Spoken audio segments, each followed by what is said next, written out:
ओम शांति।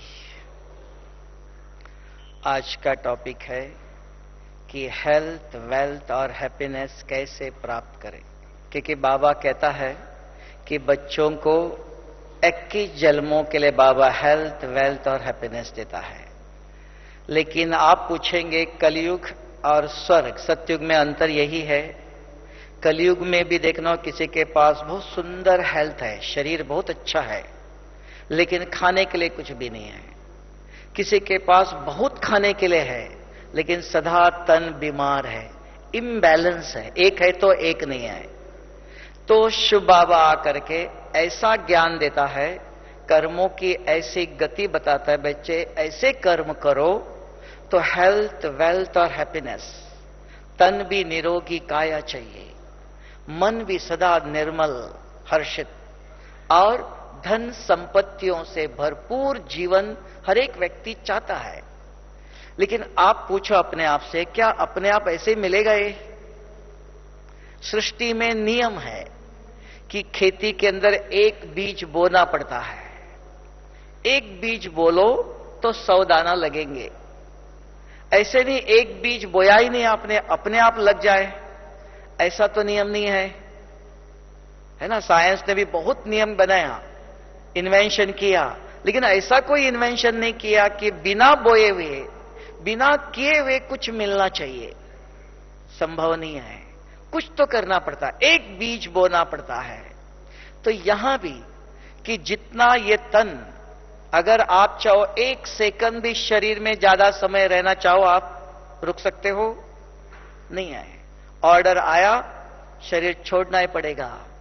तब बाबा ने कहा ये तन आपका नहीं, ये तन सेवा के लिए दिया है। तब शास्त्रों में भी गायन है, ददीजी ऋषि ने हड्डी हड्डी यज्ञ में स्वाहा किया। यज्ञ में हड्डी डालेंगे तो भ्रष्ट हो जाएगा। तो कौन सा यज्ञ है? स्वयं शिव बाबा आकर के इस धरती पर रुद्र यज्ञ स्थापन करता है। इसी यज्ञ में ये अश्व, ये तन के द्वारा आप जितना सेवा करते हो उतना ये तन निरोगी काया बनेगा। तो हर एक अपने आप से पूछो, आप 24 घंटे हमारे पास है, 24 घंटे में इस तन के द्वारा, ये तन ईश्वरीय सेवा में हमने कितना लगाया? तो बाबा ने गारंटी दिया, 1 सेकंड, एक एक सेकंड अगर संगम का जमा करो तो बाबा ने कहा 21 जन्मों के लिए यह तन निरोगी काया होगा, कि 1 का पदम गुना रिटर्न मिलता है। और ये सारे कल्प के अंदर ये एक समय है संगम का, क्योंकि कलयुग का समय अंत होता है और सतयुग शुरू होता है, दोनों के बीच का समय है। सारे कल्प के अंदर एक कल्प के लिए जो आप चाहते हो, तो अभी अगर आप बीज बोते हो तो सारे कल्प के लिए निरोगी काया प्राप्त कर सकते हो। फिर भी बाबा गारंटी देता है, 21 जन्मों के लिए तो गारंटी है ही है। जैसे देखो, बरसात आने से पहले अगर खेती में बीज बोला आप, तो में लगेगा ना। किसी भी कारण से अगर आपने बीज नहीं बोया, कारण तो बहुत है, तो तकलीफ किसको होंगी? है ना, कारण बताया, स्वयं के लिए ही तकलीफ भोगना पड़ता है।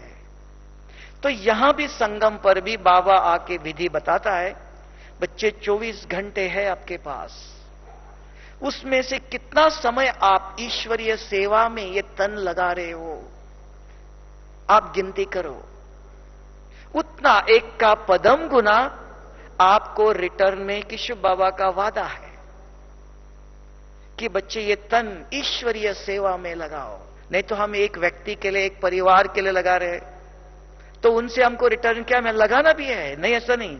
संसार छोड़ के नहीं, संसार में रहो। 24 घंटे में से 8 घंटा, 10 घंटा, 12 घंटा कर्म करो आप, लेकिन बाकी जो समय बचता है उसमें से कम सारे दिन में 1 घंटा तो भी ईश्वर के, शिव बाबा की यज्ञ की सेवा करना चाहिए। तो वो सेवा आपका भाग्य बनाता है। एक साधारण उदाहरण बताता हूं, प्रैक्टिकल। तो एक माता थी, तो हर साल आके कहते थे, भाई जी हमारा पति तो ज्ञान सुनता ही नहीं है, तो कभी कुछ सुनता ही नहीं है, लेकिन एक सेवा करता है, रोज सेंटर में छोड़ने के लिए आता है, लेने के लिए भी आता है, लेकिन ज्ञान बिल्कुल नहीं सुनता है। तो क्या करे? और माता गीता पाठशाला चलाती थी। हमने कहा लक्ष्मी कमाती है, नारायण खाएगा, आप उनकी चिंता क्यों करते हो? आप तो अपनी कमाई करो।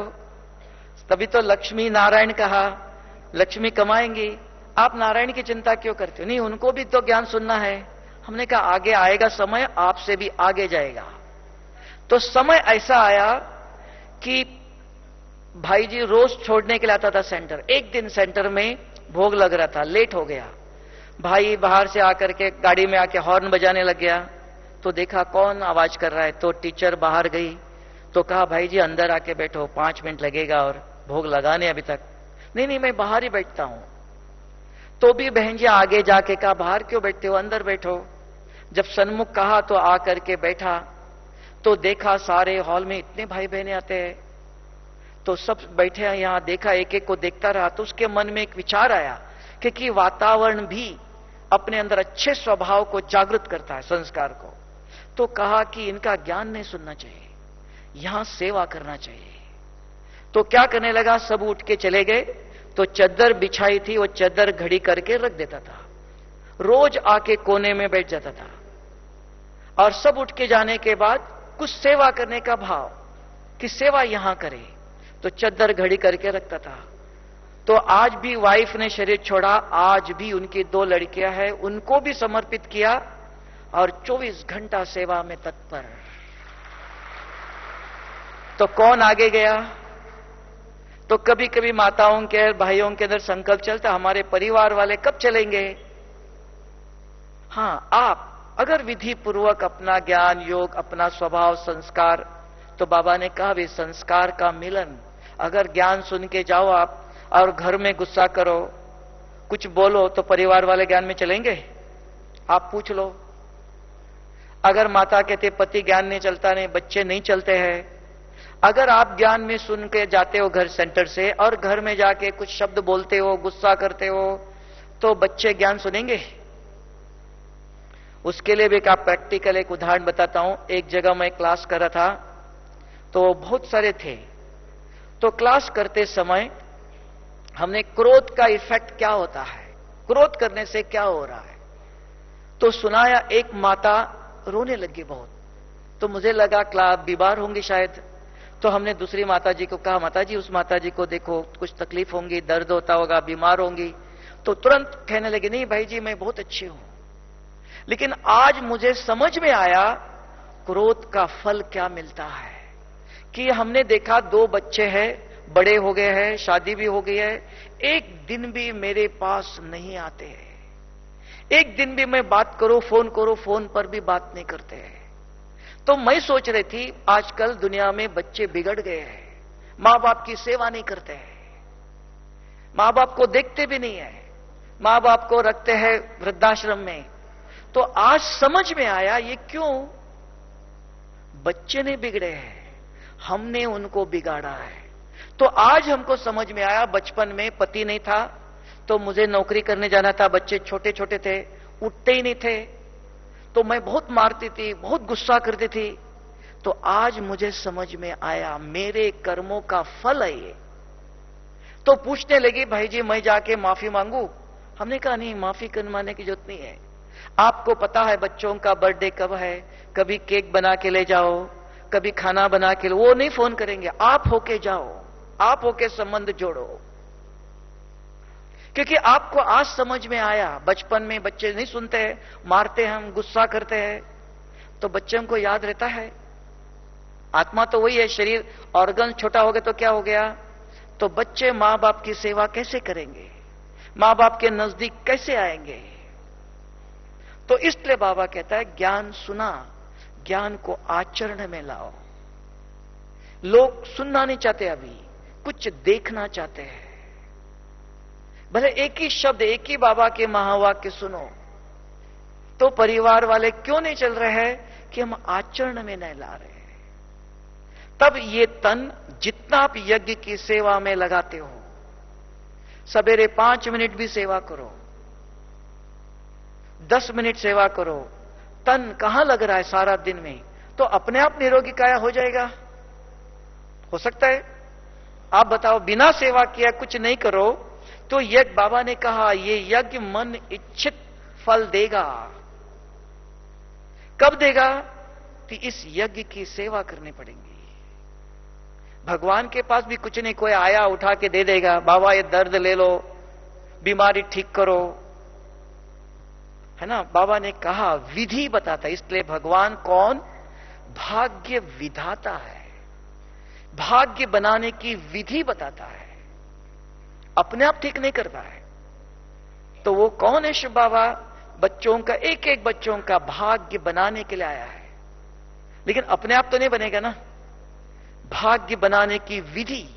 इसलिए देखना, आप खेती में भी एक बीज बोलो ऐसे छोड़ के आ जाओ, नहीं, विधि है। बीज बोने की भी विधि है, अगर ऐसे डाल दो चिड़िया खा के जाएंगी। अब सेवा करने की भी विधि है। तो उसके लिए एक उदाहरण बताता हूं, आप देखना, प्रैक्टिकल ज्ञान चाहिए, जवाब आप देना कि बाबा ने बहुत दफा सेवा करने की विधि बताया है, मनमत और श्रीमत। अभी देख लो, सेंटर में जाते हो आप, डॉक्टर साहब सेंटर में जाता है रोज, तो देखा सेंटर में बहुत भाई बहन आते हैं। बाबा ने मुरली में कहा बच्चे तन मन धन सेवा में लगाना चाहिए, सुन लिया। तो डॉक्टर साहब ने देखा मैं क्या सेवा कर सकता हूं, तन तो नहीं लगा सकता आज, मन भी नहीं लगा सकता हूं, लेकिन देखा जेब में थोड़े से पैसे, कुछ सेवा करो। तो क्या करो? देखा सेंटर में एक बुजुर्ग माता जी है, जमीन पर बैठी है, तो इधर एक खुर्ची ला के रखना चाहिए। और क्या कर सकता, थोड़े से पैसे है, तो गया मार्केट में गया, एक खुर्ची ला के सेंटर में रख दिया, तो सेवा हो गए ना? चलेगा? बताओ। तो बाबा ने तो मुरली में कहा तन मन धन लगाओ, मनसा वाचा कर्मणा सेवा करो। आज भी बाबा ने कहा बाप के दिल तख्त कौन जीतेगा? तो मनसा वाचा कर्मणा सेवा करना चाहिए। तो डॉक्टर साहब के मन में विचार आया, तो मार्केट में गया, देखा थोड़े से पैसे है, जितना है तन आज सेवा में लगा देंगे, एक खुर्ची ला के रख दिया, कोई भी बैठ जाएंगे खुर्ची पर, चलेगा? सेवा हो गई? नहीं होगा। क्यों? ये तो सेवा हो गई ना, सेवा किया है, तो क्यों नहीं हो गई?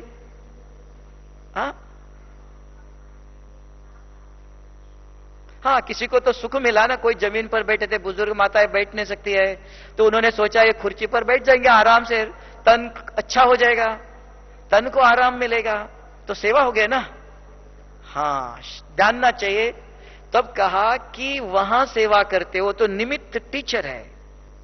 अगर आपके मन में संकल्प, शुभ संकल्प आया, लेकिन निमित्त टीचर को पूछो, बहन जी आज बाबा ने कहा सेवा करो, तो मैं क्या करूं, मेरे मन में विचार आया, निमित्त टीचर को बताओ।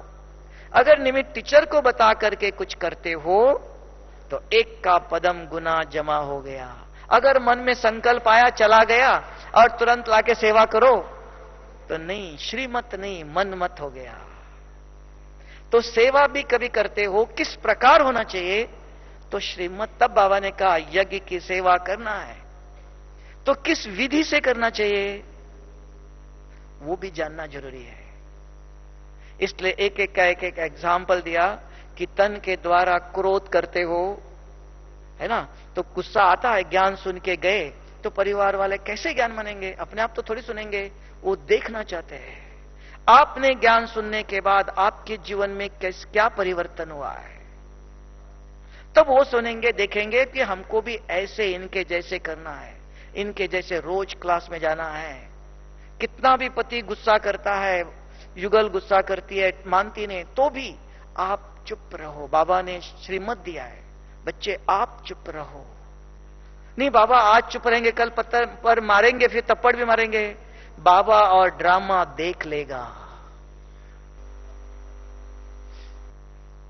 तो सेवा करते समय बाबा ने कहा अगर गुस्सा करते हो तो आप चुप रहो।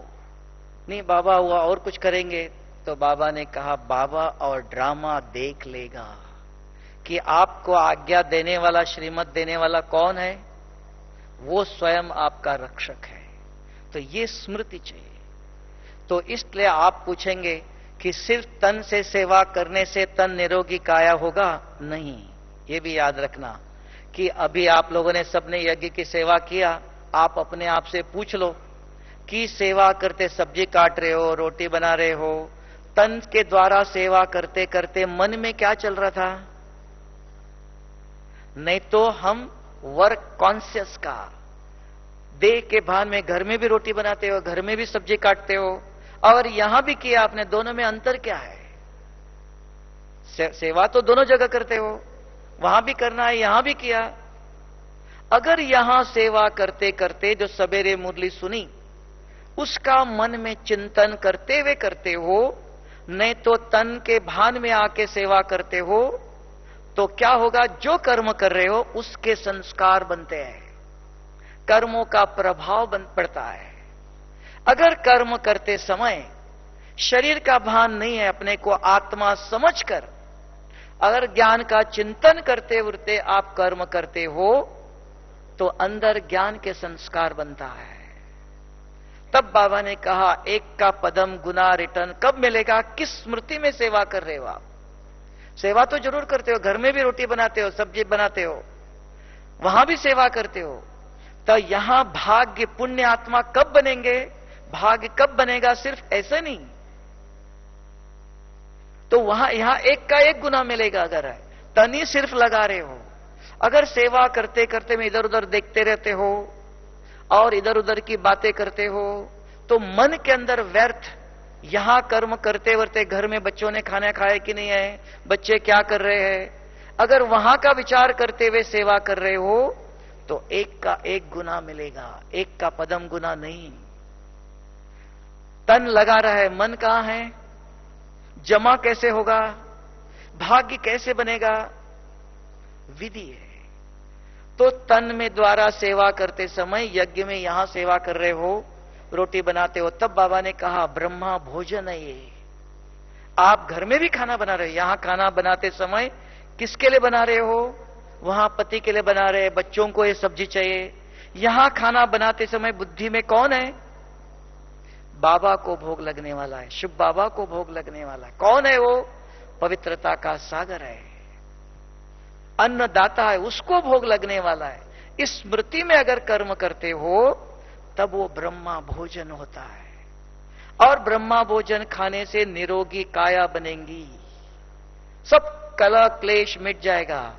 लेकिन हमने सुना हर ग्रुप में, इस ग्रुप में भी एक भाई आया, और इसके पहले वाले ग्रुप में भी एक भाई आकर के बताने लगा कि भाई जी यहां खाना बहुत वेस्ट करते हैं। अभी आप अपने आप से देखना, आज जिसने भी खाना खाने के बाद किचड़े के डब्बे में खाना कितना फेंका, आप अपने आप से पूछ लो। हर एक, अगर यज्ञ भगवान को भोग लगा, एक प्रसाद, एक छोटा सा टुकड़ा चाहते हैं, तो अगर शिव बाबा को भोग लगाने के बाद खाना जो मिला, थोड़ा खाया थोड़ा फेंका, तो ये बहुत बड़ी, कितनी खाना बनाने के लिए मेहनत है, कितनी मेहनत करते, कितने गर्मी में, तो वो बोझ किस पर चढ़ेगा? आज किसी ने आके कहा भाई जी इतना खाना फेंकते हैं और लोग बाहर खाने के लिए एक एक दाने के लिए तरस रहे हैं। हर एक अपने दिल से पूछ लो, अपने आप को देख लो, हमने आज खाना फेंका? किचड़े के डब्बे के अंदर कितना खाना फेंकते हैं, ले क्यों? हबच है, इच्छा है और खाना चाहिए, लेकिन ताकत नहीं है। खाना देखने के बाद खाने की इच्छा है, लोभ है ना? तो खाना लेते समय आपको जानना चाहिए कि ब्रह्मा भोजन है, प्रसाद है, ये थोड़ा सा ले लो। अगर दोबारा चाहे तो जाके ले सकते हो, एक ही दफा बहुत लिया, खा नहीं सकते हो, तो फिर कितना फेंकते हो?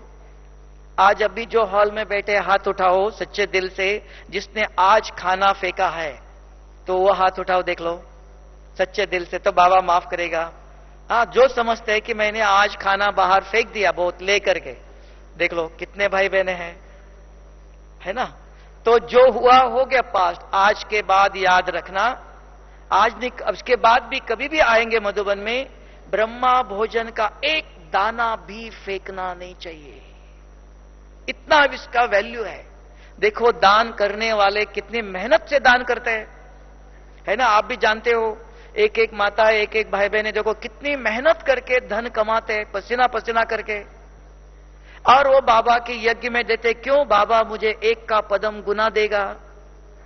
और हमने उसको व्यर्थ वेस्ट गवाया, बोझ किस पर चढ़ेगा? देने वाले ने तो दिया, उसका तो भाग्य बनेगा, लेकिन हमने क्या किया? ये जरूर जाना चाहिए। बहुत खाना फेंकते हैं बनाने के लिए, कितनी मेहनत। दुनिया में अन्न के लिए लोग कितना, भारत के अंदर कितने तड़प रहे हैं। एक भी दाना, 2 दाना भी नहीं, लेते समय थोड़ा सा ले लो, दोबारा ले सकते हो, अगर आपको जरूरत है दोबारा ले लो, लेकिन खाना लेने के बाद फेंकना नहीं चाहिए।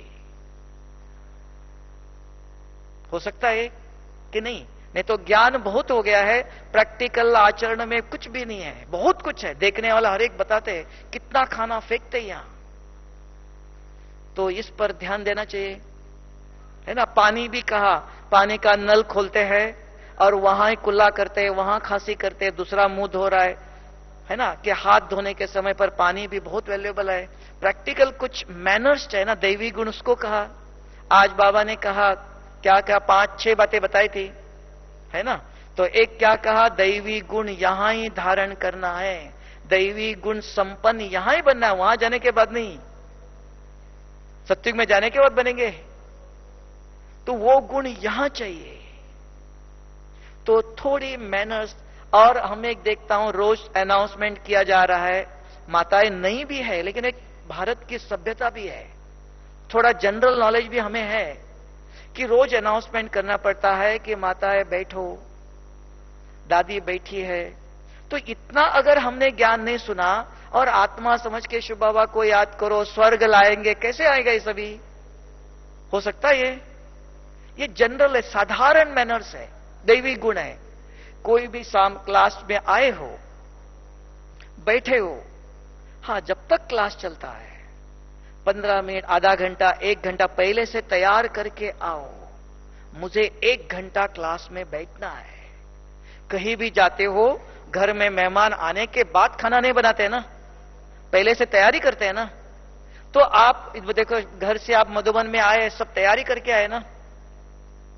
तो ऐसे क्लास में आते हो तो पहले तैयारी करके आओ, सोच के आओ कहां जा रहे हैं हम, भगवान कैसे ज्ञान सुनने जा रहे हैं। पानी पीना है, थोड़ा सा पानी पी के बीच में उठना नहीं पड़े, ये भी एक मैनर है, समझ है। इतना तो हमें अगर समझ नहीं है तो मनुष्य देवता हम कैसे बनेंगे? तो बहुत दूर है रास्ता। साधारण है, जब तक दादी बैठी, मुरली क्लास हो गया, समाप्त हो गया, तब उठना है। अगर क्लास चल रहा है, बाबा बैठा है और माताएं सभी उठ करके, भाई उठ करके आवाज करते हो, आपस में बोलते रहते हो, तो यह हमारा अव्यक्त मिलन है। ये तो मैनर्स नहीं है, दैवी गुण ने। लोग भी क्या कहेंगे? इतने बड़े, बहुत बड़े बड़े मेहमान आते हैं, वो देखेंगे इतना आवाज हॉल में, मुरली सुनते से वो भी देखते हैं ना कि यहां की डिसिप्लिन कैसी है। यहां जो ज्ञान सुनने आए हैं वो भगत आत्मा तो नहीं है ना। भक्ति के 7 दिन का कोर्स करने के बाद, कम से कम 6 महीना, 1 साल नियम मर्यादा धारणा करने के बाद बाबा से मिलने आते हैं। तो इतना तो मैनर्स चाहिए, धारणा चाहिए कि क्लास होने के बाद, ओम शांति पूरा होने के बाद, दादी उठने के बाद, उसके बाद बाहर जाना चाहिए। हां, उसके पहले जाना चाहते हो, पहले तैयार करके आओ, मुझे 1 घंटा बैठना है, आधा घंटा बैठना है। अगर जाने वाले हैं, जिसको जाना भी है, थोड़ा सा मुरली सुन के जाएंगे, वो पीछे बैठो। पीछे बैठ के एक उठता है तो 10 लोगों को डिस्टर्ब करते हो, ये भी दुख देना हो गया। बहुत ध्यान से योग में बैठे हैं, बीच में से एक कोई जाता है, कितने लोगों को हिलाते हो आप? ये साधारण दैवी गुण है, ये मैनर्स है। अगर यही हमारे जीवन में नहीं आया तो भारत स्वर्ग कैसे अपने आप बनेगा? अपने आप बनेगा नहीं है ना। तो ये समझना चाहिए। आज के बाद फिर आप ध्यान सेंटर में भी मुरली सुनते हो, बीच में आते हो, बीच में बैठना नहीं चाहिए, पीछे बैठना चाहिए। जो लेट आते हैं पीछे बैठो। जल्दी जिसको उठना है, पहले से प्लान होता है हमको जल्दी जाना है, तो पीछे बैठो। मेरे कारण दूसरों को तकलीफ नहीं होनी चाहिए। ऐसे योग में बैठे समय भी अगर एक को नींद आ रही है तो उसके वाइब्रेशंस फैलते हैं, दूसरों को भी, सामने बाजू वाले को भी अपने आप नींद की लहर आती है। तो आप सेवा कर रहे हो को डिससर्विस कर रहे हो। आज बाबा ने कहा, तीसरा पॉइंट सुनाया ये, मैं ईश्वरीय सेवा में डिस्टरबेंस तो नहीं कर रहा हूं, मेरे कारण विघन तो नहीं पड़ रहा है। ये भी पॉइंट है ना, 5-6 पॉइंट बताया था, तो ये चेकिंग चाहिए। आज की मुरली है तो मेरे कारण औरों को तो तकलीफ नहीं हो रही है, मुझे नींद आ रही है, मैं बीच में आ रही हूं जा रही हूं, तो ये भी सारे मैनर्स चाहिए। अगर इतना है प्राइमरी, मैं आपको एक एग्जाम्पल बताऊं, प्रैक्टिकल मैंने देखा एक जगह पर विदेश में, छोटी सी लड़की, एकदम इतनी छोटी, मैंने कहा 1 या 2 साल की होंगी, उनको मां बाप ने दे गए कागज, डब्बे में डाल दो। तो मैं देखा डब्बा उससे भी बड़ा है, तो वो कागज जब तक उस डब्बे में नहीं गया तब तक वो लड़की वापस नहीं आई। मैं देखता रह गया। बहुत बड़ा ग्राउंड था, पिकनिक हो रहा था, तो हमारा खाना हो गया। मैं देखा एक कोने में एक युगल बैठे थे, दूसरे कोने में किचड़े का डब्बा था, उस लड़की से भी वो डब्बा बड़ा है। जब तक वो कागज उस डब्बे के अंदर नहीं गया तब तक वो लड़की वापस नहीं गई। ये कहां से आया? तो ये मां बाप को बचपन में यहां से बच्चों को यहां से सिखाना है। आज भारत में इतनी गंदगी क्यों? रास्ते पर जाते हो आप, ट्रेन में जाते हो, खाया उधर ही फेंक दिया, बस पर गए हो खाते हो, घर में झाड़ू लगाते हो, सब्जी काटते हो, सब्जी बच गई, कहां फेंकते हो? रास्ते पर फेंकते हो। गाय खाएंगी, गाय ये खाएंगी क्या? कितनी गंदगी है, मच्छर मक्खी कौन बनाता है? ये भारत की आज ये दशा किसने बनाया? तो इसको कहा गृहस्थ आश्रम। बाहर मधुबन में कहीं भी जाओगे कितना किचड़ा दिखाई देता है। कभी माता किचन में चक्कर लगा के आओ, देख लो, रास्ते पर देख लो, कागज कहीं मिलेगा? तो ये आपके घर में भी, आपके गांव में भी, सेंटर में भी जाते हो, यहां भी कुछ खाने के बाद जहां डब्बा है वहीं फेंकना चाहिए। रास्ते पर चलते हुए उधर ही पीक दी, आदत है थूकने की, वो भी ये दैवी गुण नहीं है। पहले ये मैनर्स की परिवर्तन चाहिए। अगर ये नहीं आया तो ज्ञान अंदर कहां? मच्छर कहां पैदा होते हैं? जहां गंदगी है। आज हमारे मन में गलत विचार आने का कारण क्या है?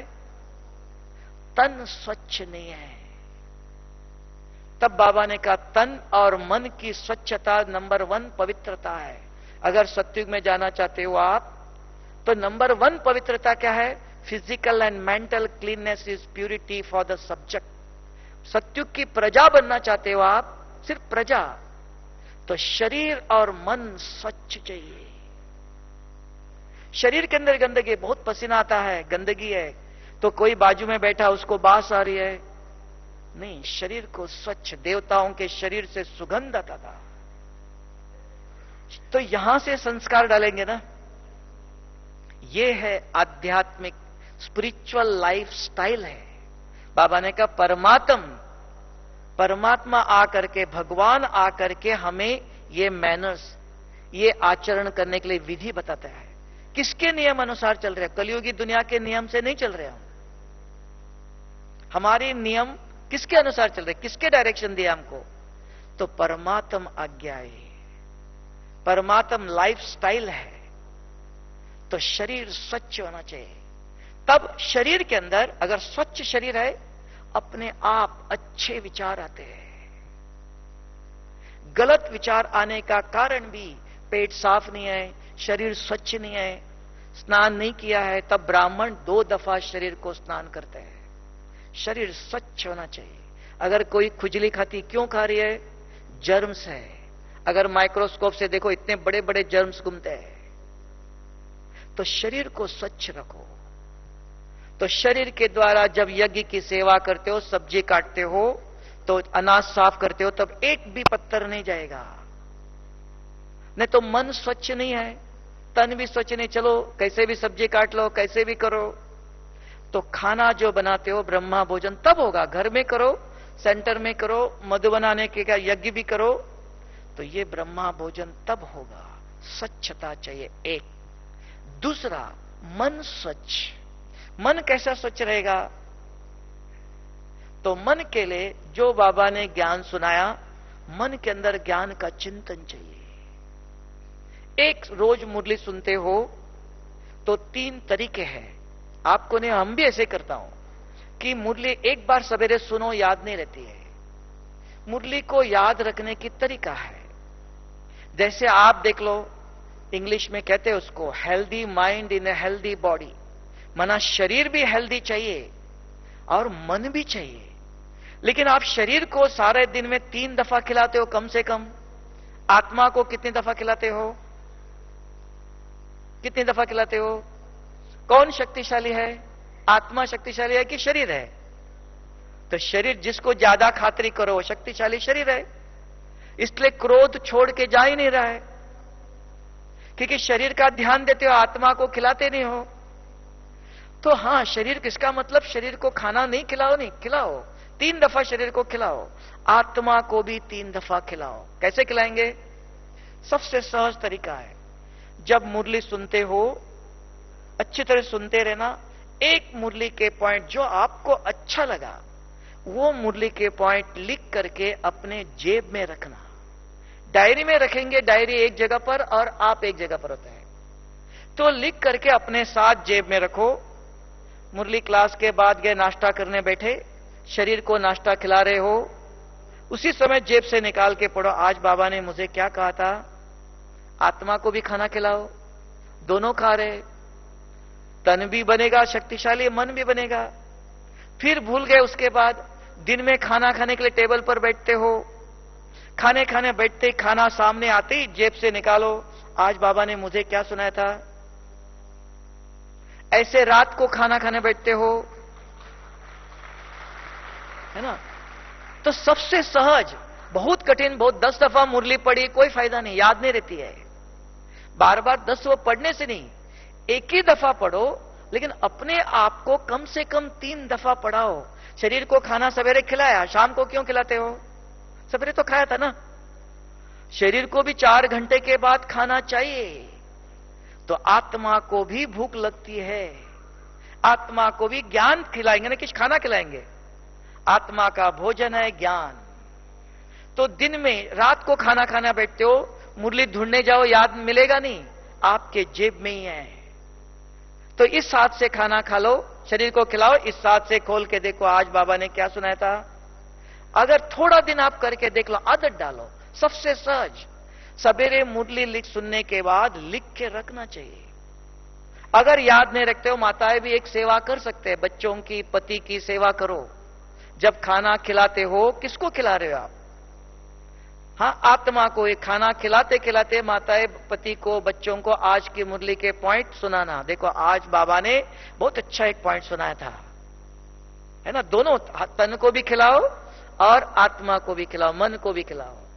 तो ये 3 दफा अगर अपने आप को पढ़ाते हो, सबसे सहज, बहुत पढ़ने की भी जरूरत नहीं, एक मुरली के पॉइंट रोज ले लो, 3 दफा अपने आप को पढ़ाओ, एक तरीका। दूसरा और एक तरीका है कि सारे दिन में देख लो, आजकल मोबाइल की दुनिया है। हां, मोबाइल से बात तो करना चाहिए, जरूर सेवा करनी चाहिए। किसी से अगर आप बात करो, 1 घंटा बात करो उनसे, उसके बाद जेब में मुरली लिख करके जेब में रखने चाहिए एक पॉइंट। 1 घंटा बात करने के बाद पढ़ के उसका सुनाओ, आज बाबा ने बहुत अच्छी बात बताई थी, एक हीरा दे दो उसको। अगर वो बाबा का बच्चा है, बाबा का बच्चा नहीं, अज्ञानी है कोई हर्जा नहीं, उससे भी बात करने के बाद उसको बाबा ने कहो, भाई जी आज मैंने बहुत अच्छा किताब पढ़ा था, बहुत अच्छी बात थी, आपको बताऊं? हां बताओ। तो आज बाबा ने कहो मैंने एक किताब पढ़ा था, तो आज अच्छी बात, ज्ञान की कोई भी अच्छी बात सुनाओ, सामने वाला भी खुश होता है और आपके अंदर भी रिवाइज हो गया, आपका भी उद्धार हो गया, उसका भी हो गया। तो ज्ञान को आचरण में लाओ। एक बार सुनने से नहीं आएगा, ज्ञान हमारे वाचा में आना चाहिए। बोलते बोलते सारा दिन बोलो जरूर, मौन रखेंगे कब तक रहेंगे। तो बोलते हुए ज्ञान की भाषा हो, ज्ञान हमारे बोल में आना चाहिए। व्यवहार करो, बिजनेस करो, मोबाइल से बात करो, सब कुछ करना है, छोड़ना नहीं कुछ, लेकिन उसके साथ और एक एडिशन करो। किसी से बात करने के बाद आज के मुरली के पॉइंट, चाहे ज्ञानी हो चाहे अज्ञानी हो, ज्ञानी अगर है तो उसको बोलना बाबा ने कहा था, अगर अज्ञानी है तो उसको बोलना मैंने किताब पढ़ा था, बहुत अच्छी बात थी, आपको सुनाऊं? सुना सकते हैं ना? अगर उस समय नहीं तो याद नहीं आएंगी, इसलिए जेब में अगर लिखा हुआ हो पढ़ के बताओ, कोई हर्जा नहीं। लेकिन आपके मुख से जो उन्होंने कुछ नेगेटिव इधर उधर की बातें सुनाई, उसका प्रभाव नहीं रहेगा। पॉजिटिव संकल्प आया तो वो सब क्लीन हो जाएगा। क्योंकि संसार में कोई भी इधर उधर के समाचार देते हैं, अगर आपने उनको अच्छा समाचार दिया तो उसके प्रभाव से आप मुक्त हो जाएंगे। संभव है? तब मन सदा प्रसन्न रहेगा। जिसके मन में अगर गलत विचार आ जाए, कांटे चुभते रहे, तो हर्षित रह सकते हो आप? कहो सदा हर्षित रहो, कैसे रहेंगे आप? मन में सिर दर्द, अभी देखो यहां बैठे हो, सवेरे मुरली सुनते भी सिर दर्द हो रहा है। मुरली तो अच्छा लग रहा है, सुनना भी चाहते हो, लेकिन सिर दर्द होता है तो चेहरा हर्षित रहेगा? नहीं, खींच रहा है ना? दर्द खींच रहा है। तो इसलिए मन हर्षित न रहने का कारण नेगेटिव विचार। मुरली सुनते सुनते यहां बैठे बैठे कहां से कहां पहुंचते हैं, कारण मन स्वच्छ नहीं। तो कैसा स्वच्छ बनेगा? अपने आप तो नहीं बनेगा। तो उसके लिए यह तरीका है कि मन के अंदर ज्ञान का चिंतन चलता रहे, ज्ञान आपके साथ में रहे। एक दूसरा, मन को स्वच्छ करने का और एक तरीका बाबा ने सुनाया, बहुत सबसे सहज। आंखें खोल के अच्छी तरह से किसी को देख लो, आंखें झुकाओ नहीं, बंद नहीं करो, मुंह मोड़ो नहीं। किसी पर दृष्टि गई, जाते उसको दुआ दे दो, मनसा सेवा करो का। चलते फिरते समय निकाल के भी हर एक व्यक्ति को कुछ नहीं चाहिए, आपके मन के अंदर औरों के प्रति शुभ विचार आए। शुभ विचार क्या सोचेंगे? किसी को देखते ही शुभ बाबा ये आपका बच्चा है, इस बच्चे को सद्बुद्धि दे दो। और किसी को देखा, शुभ बाबा ये आपका बच्चा है, इसको सदा सुखी बनाओ। बाबा ने कहा अभी कि बाप के द्वारा शक्ति लेके दान करो, बाप के द्वारा दिलाओ, है ना? तो बाबा डायरेक्ट भी देता है, बाबा अपना भी करता है, लेकिन बाप बच्चों का भी भाग्य बनाना चाहता है। देखो माताएं मंदिर में जाते हैं तो मंदिर में गोलक के अंदर पैसे डालते हैं तो बच्चों के हाथ में देते हैं, बच्चे आप भी डालो, क्योंकि संस्कार डालना चाहता है मां बाप कि बच्चों के अंदर आदत हो जाए। तो बाप भी वही आदत डालना चाहता है, बच्चों का भाग्य बन जाए। नहीं तो बाबा तो कर ही रहा अपना सेवा, कि बच्चों का भी कुछ भाग्य बने। इसलिए रास्ते पर चलो, किसी पर कोई भी ज्ञानी हो अज्ञानी हो जिसने आपको बहुत दुख दिया, हां दिया था, गुस्सा तो इन्होंने किया था, बहुत किया था, उसने अपना पार्ट बजा, मेरा काम क्या है, मुझे क्या करना चाहिए? हां बाबा ये आपका बच्चा है, आपके बच्चे देखो कितना गुस्सा किया, कितना परेशान किया, लेकिन आप अपने बच्चों को संभालो, आप अपने बच्चों को सद्बुद्धि दे दो, है ना? ये दुआ मन में आएगा, नहीं आएगा नहीं, किसी को देखते पता चलेगा। भाई को देख के बहन जी तो नहीं कहेंगे, भाई कहेंगे ना कौन सा भाई है ये, देखो 1 साल पहले कितना परेशान किया, कितना गुस्सा किया। हां किया था जरूर, लेकिन अभी मुझे क्या करना है? तो बाबा ने कहा आपका स्वमान कौन सा है, क्या स्वमान है, ये याद रखो का विश्व कल्याणकारी हो, विश्व के हर एक आत्मा को, चाहे कोई कैसा भी हो। इसको गीता में भी कहा, अधम ते अधम महापापी भी है ना? वो खराब है, आप कौन हो? आप भाग्य विधाता के बच्चे हो, उनका भाग्य बनाओ। कुछ देने की जरूरत नहीं है, किसी को कुछ नहीं चाहिए, सिर्फ मन आत्मा को दे रहे हम, शरीर को नहीं। शरीर को देते हो, सवेरे खाना दिया, शाम को फिर भूख लगेंगी। आत्मा का कल्याण कर रहे हो, आत्मा को शुभ संकल्प चाहिए, इसको कहा शुभ भावना हर एक के प्रति देखते ही। बाबा इस आत्मा अगर ये करते हो आप, देखना मन स्वच्छ, आपको लगता है मैंने आज कुछ कमाई किया है, मैंने कुछ दान दिया है। बार बार बाबा को याद करते हो, बार बार औरों की सेवा करते हो, बार बार मन किसी को देखते शुभ सोचता है, श्रेष्ठ संकल्प करता है, मन भी स्वच्छ, सेवा भी औरों की हो गई और बाबा का श्रीमत का पालन भी हो गया। बाबा ने कहा हर संकल्प, हर कदम फरमान को पालन करो तो आपके हर अरमान पूरे हो जाएंगे, है ना। फरमान बाप का क्या, हर कदम, हर संकल्प, किसी को देखते ही संकल्प आया, बाबा इस आत्मा को सदा सुखी बनाओ। एक एक सेकंड देने की आदत डालना। देवताएं देते हैं, अपने आप देवता नहीं बनेंगे, यहां से आदत डालने पड़ेंगे। दान करने की आदत डालो। स्थूल नहीं चाहिए, पहले सूक्ष्म करो जो आपके पास है, फिर सुख स्थूल में आएगा, सूक्ष्म से स्थूल में आता है। तो ये मन को निर्मल स्वच्छ बनाने की तरीका है। और तीसरा है धन। धन सेवा में लगाओ। धन आपने लाया नहीं था, न ले जा सकते हो। इसके लिए एक प्रैक्टिकल उदाहरण बताओ। एक तो बताया पहले खुर्ची का, और एक बताता हूं, तो जवाब आप दे देना, ठीक है। पता होना चाहिए धन भी कहां लगना चाहिए, कैसे लगाना चाहिए। देखो, एक भाई को विचार आया, उनके गांव में बहुत बड़ा एक मंदिर बन रहा है ना। तो मंदिर बन रहा, हजारों लाखों लोग आते हैं, दर्शन करने के लिए आएंगे। उनको लगा कि बहुत अच्छा है ये सेवा के लिए, 1 लाख रुपया दान किया। और उनके गांव में सेंटर भी एक बन रहा है, सेंटर में 10-12 स्टूडेंट आते हैं, हाँ थोड़े से आते हैं। उनको लगा यहां तो इतना भाग्य नहीं बनेगा, तो यहां भाग्य बनेगा, इतने लाखों लोग आएंगे दर्शन करने के लिए। तो उन्होंने 1 लाख दान दिया, तो चलेगा? नहीं चलेगा। क्यों? मंदिर है ना, मंदिर बनाया, भगवान क्या है, चलेगा? भाई बताओ, चलेगा?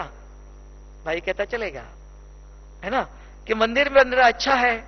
तो बाबा ने एक महावाक्य सुनाया बहुत अच्छा, कि धन को वहां यूज करो, मनुष्य आत्मा को पुण्य आत्मा बनाने के कार्य में लगाओ।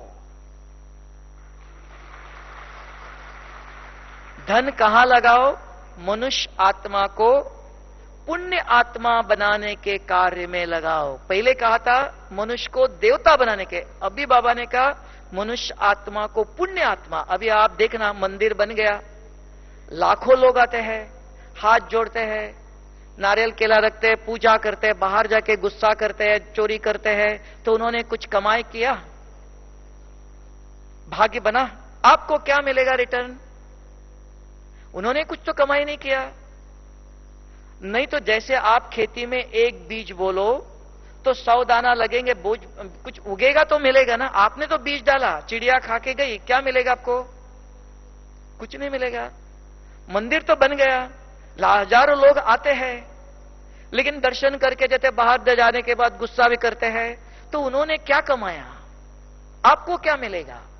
वही आपके गांव में एक सेंटर बन रहा है, सेंटर में 10-12 भाई बहने आते हैं, मुरली सुनते हैं। मुरली सुनने के बाद बाबा ने कहा क्रोध नहीं करना चाहिए। बाहर जाने के बाद सोचते हैं, बाबा ने कहा था आज गुस्सा नहीं करना चाहिए। क्रोध का धीरे धीरे त्याग करते हैं। उधर बैठ करके आधा घंटा योग करते हैं, शिव बाबा से बुद्धि योग जोड़ने की कोशिश करते हैं, कमाई करते हैं। उस कमाई से 1% आपको मिलेगा ना, क्योंकि उन्होंने कुछ कमाया। यहां कुछ कमाई किया? कमाई नहीं किया।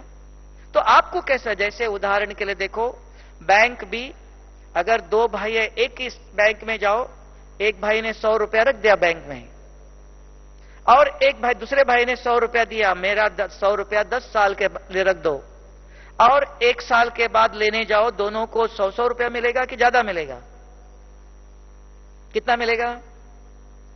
दोनों ने 100 रुपया रखा, एक ही बैंक में रखा, लेकिन एक ने कहा 100 रुपया मेरा बैंक में रख दो, तो करंट अकाउंट साधारण हो गया, कुछ इंटरेस्ट नहीं मिलेगा। एक ने कहा 10 साल के लिए रखो, फिक्स डिपॉजिट हो गया। 1 साल के बाद जाने के बाद ले लो, तो उसको क्या मिलेगा, इसको क्या मिलेगा? एक शब्द का अंतर है। तो यहां भी धन लगाते समय कहां लगा रहे हो आप? क्योंकि वो बैंक वाला भी क्या करता है, 10 साल के लिए आपका 100 रुपया दूसरों कंपनी में कहीं ना कहीं इन्वेस्ट करता है, वहां उसको 100 रुपया मिलता है, तो उसमें से 5 रुपया आपको देता है। अगर जो 100 रुपया रखा, पहले आपने तो कहा, कुछ नहीं कहा, ऐसे रख दिया, कल भी मांगने आ जाएगा, तो वो कहीं भी इन्वेस्ट नहीं करता है, तो आपको भी कुछ नहीं देता, कुछ कमाई नहीं किया, 100 रुपया का 100 रुपया ही है। तो आपने जहां इन्वेस्ट किया वहां कमाई होनी चाहिए ना, उससे आपका भाग्य मिलेगा ना। खेती में बीज बोलो, तो वो खेती से 100 दाना लगेंगे तब उससे कुछ मिलेगा। अगर बीज बो के आए आप और चिड़िया खा के गई तो क्या मिला? आप कहेंगे मैंने तो बोया। तब कहा जानना चाहिए, दान करते समय भी पात्र को देख के दान करो। अगर रास्ते पर जाते समय किसी को दे दिया, अगर उसने तंबाकू खाया, दारू पिया, कर्मों का फल आपके पर आएगा। दान करना है, पात्र को देखो। ये धन कहा, अगर कोई गरीब है, भीख मांग रहा है, पैसे नहीं दो, भूख लगी है, फल लेके दे दो। कपड़े फटे, कपड़े लेके दे दो, पैसे देना नहीं। पैसे क्या करेगा? दान करो जरूर, पात्र को देखना चाहिए। तो ये दिव्य बुद्धि कैसे समझ आएंगे? बाबा ज्ञान सुनाता है, ज्ञान को समझना पड़ता है। कि बाबा ने कहा धन को, मनुष्य आत्मा को पुण्य आत्मा, उसका पुण्य बने, पुण्य जमा करे वो। तो कहां पुण्य करेगा? आपने सेंटर बनाने के लिए लगाया, वहां सेंटर बना, कितने लोग आके अपना पुण्य जमा कर रहे, ध्यान लगा रहे, अपना पाप मिटा रहे, बुराई छोड़ रहे हैं। परिवर्तन हो रहा है ना? 1% हो रहा है, कई 10% हो रहा है, कई 100%, कुछ तो करते हैं। हां, अगर मंदिर में जाकर के हाथ जोड़ने के बाद भगवान श्री राम को देखते हैं और कहते हैं उन्होंने आज्ञा का पालन किया था, अगर वो भी कुछ आज्ञा का पालन करते हैं तो कुछ कमाई है। तो वहां जाके दर्शन करके कुछ गुणों का गुण लेना चाहिए, मुझे भी ऐसा करना चाहिए। अगर कुछ करता है तो जमा होगा। कुछ करते थे ना, हाथ जोड़ के गए, बाहर जाके गुस्सा किया, तो क्या कमाई कहां होगी? तब कहा धन भी कहां यूज करना चाहिए? बीज बोते समय देना चाहिए। ऐसे खेती में ऐसे डाल के आओ ना, विधि है, हर कर्म की विधि है। तब कहा तन मन धन कहां किस विधि से यूज करना चाहिए। तब हेल्थ, वेल्थ और हैप्पीनेस एक बाबा गारंटी देता है, 21 जन्मों की गारंटी है। अगर आप विधि पूर्वक और भी करते हो, आधा कल्प, बाबा ने कहा 3/4, 3 गुना आपके जीवन में, अभी बाबा ने कहा स्वप्नों में भी कभी भी दुख नहीं आएगा। तो अभी हमें यह सोचना है कि ये अंतिम समय है ये शरीर का। तो ये समय, ये शरीर, तन मन धन कहां लगा रहे हैं हम? किस बैंक में रख रहे हो आप? जो मैक्सिमम, ज्यादा से ज्यादा इंटरेस्ट देने वाला कौन सा बैंक है? अविनाशी बैंक कौन सा है? ईश्वरीय बैंक में तन की सेवा जमा करो, मन की सेवा जमा करो और धन की सेवा में जमा करो। 21 जन्मों के लिए, 21% भी नहीं। आप कहेंगे 21%, 20%, 25% देंगे, 21 जन्मों के लिए गारंटी। उसके बाद भी और भी है।